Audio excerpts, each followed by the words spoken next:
Joining me now to talk about another group of people that every candidate and every strategist is thinking about as well, and that is the evangelical vote, as they say.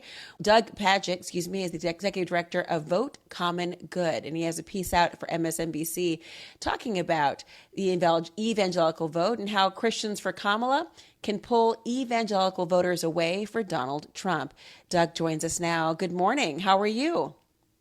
Hey, good morning. I'm talking to you from Minneapolis, where we're in the middle of a big storm and power outage, but really good to be talking with you.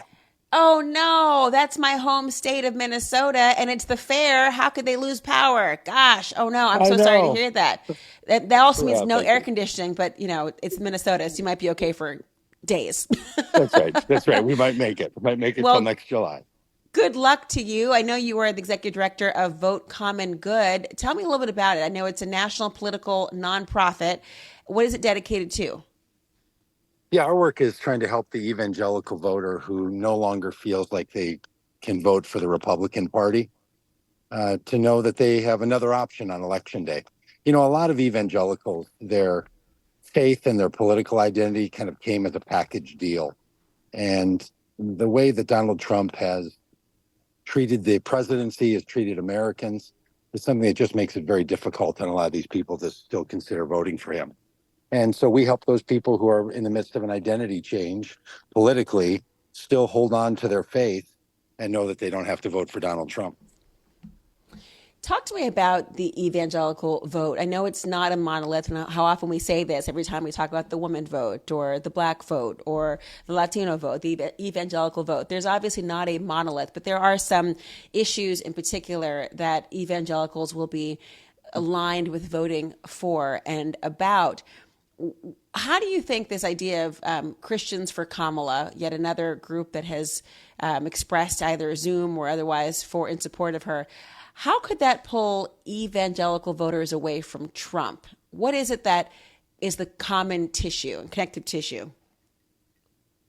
Yeah, our group has spent a lot of time talking with evangelical voters about how they feel about their Republican identity or voting for Donald Trump. And it's true, as you say, there's a group of people for whom they have certain issues. For many of them, it's abortion or other issues that just have them completely committed to the Republican Party. But we also know that there's 15% or so of evangelicals, which, by the way, is a really large number of people. There's just a lot of evangelicals in the country, and I've been an evangelical pastor my entire adult life, so I know how these people tend to also turn out to vote. So there's a lot of implication for this. But a lot of those people who are not simply a single issue voter and know that, boy, there's a lot of other issues they have to think about. We did a poll in 2020 of evangelicals who voted for Donald Trump in 2016 and were not going to in 2020. And the number one issue was his lack of kindness. And that might sound like something trivial to a lot of people, but there's a lot of evangelicals who know that leadership requires character, and they want their children to see someone who cares about joy and peace and patience and kindness and love. And they have a very difficult time still aligning themselves with Donald Trump. So many of these people know that every political choice means that you're not going to get everything you want. There's no political candidate or political party that completely matches every issue that somebody has, um, but he cares about.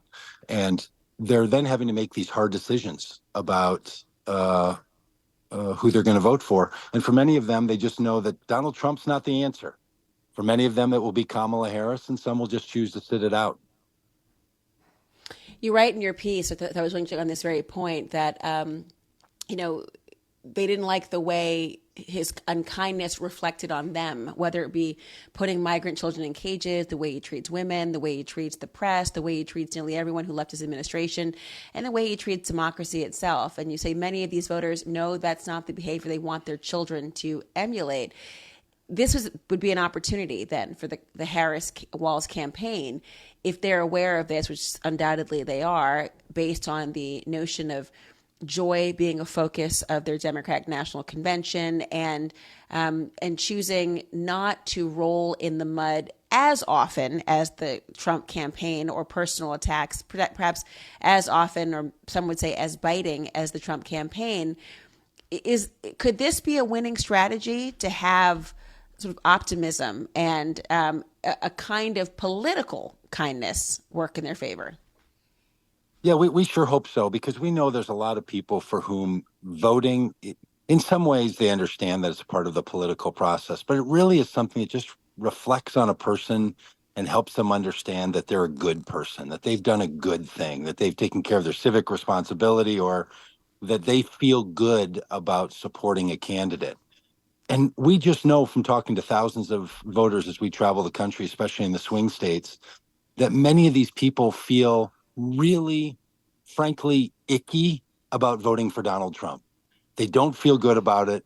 They often won't even tell pollsters. They won't tell other members of their family that they've done so. They feel immense pressure from their religious communities or from the political party to stay with Donald Trump, but they don't feel good about it. And voting then makes someone not feel good about themselves, and they need to make another choice. Now, again, these are people that are conflicted, and it's not everyone. We know that Donald Trump will likely receive 70% of white evangelical vote, but if he doesn't receive near 80%, especially in the swing states of Wisconsin, Michigan, Pennsylvania, Georgia, Arizona, he's not going to win those states. The evangelical vote is so crucial, and the numbers have to be so high, which is why the Republican Party and the evangelical right spend so much money making sure they keep these voters at home, because Donald Trump needed that in 2016, where he got nearly 81% of white evangelicals.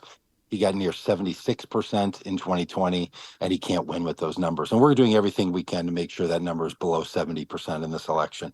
And we think it's possible that Kamala Harris could receive more evangelical, white evangelical vote support than any presidential candidate since Jimmy Carter. On the issue of reproductive rights more broadly, one of the big issues, and we know you've mentioned immigration in part, but what is the work that would need to be done by the Harris campaign, let alone the Trump campaign, to secure white male evangelical votes, particularly with reproductive rights so top of mind? Evangelicals show us all the time that they don't need a candidate to be like them. That's why they can still vote for someone like Donald Trump, who actually has no sensibilities that seem to match. But they do want a candidate to like them. And the Harris campaign, I think, knows this.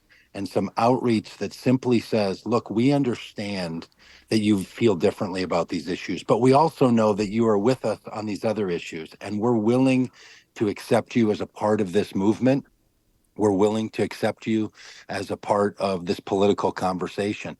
That really goes a long way to say to people, we can disagree on important issues, and we can even disagree on issues like reproductive rights and abortion, but it doesn't mean that we have to disagree on everything, and we're glad you're here. And frankly, the Republican Party has spent 40 years saying to evangelicals, we like you, even though they talk about them often behind their backs and are quite rude to them when private. And Democrats have spent a lot of time saying to evangelicals, we don't pay a lot of attention to you. And so if that changes just a bit, there's a lot of people who are evangelical but feel politically homeless that would love to find themselves voting for Kamala Harris. Now, we're not saying every one of these people are going to become a Democrat, because behavioral change often comes before identity change. So these are people who are asking them not to identify here and forward as simply a Democrat, but to say they can use their vote to be sure that someone like Donald Trump never has the power of the presidency in his hands again. These numbers, the percentage points, how impactful every little step is, and the idea of candidates meeting people where they are, not talking down to them, understanding their positions, and being able to represent them fully is really the challenge of every candidate, and certainly will be a challenge this election cycle as well. Thank you so much for illuminating this particular issue. We certainly hope the power is restored in Minneapolis, of course, and if not, just head on over to the fair. I'm sure they can figure out a way to make We'll the food hot. Doug Pagitt, Executive Director of Vote Common Good, thank you. Hey, thank you so much, Laura.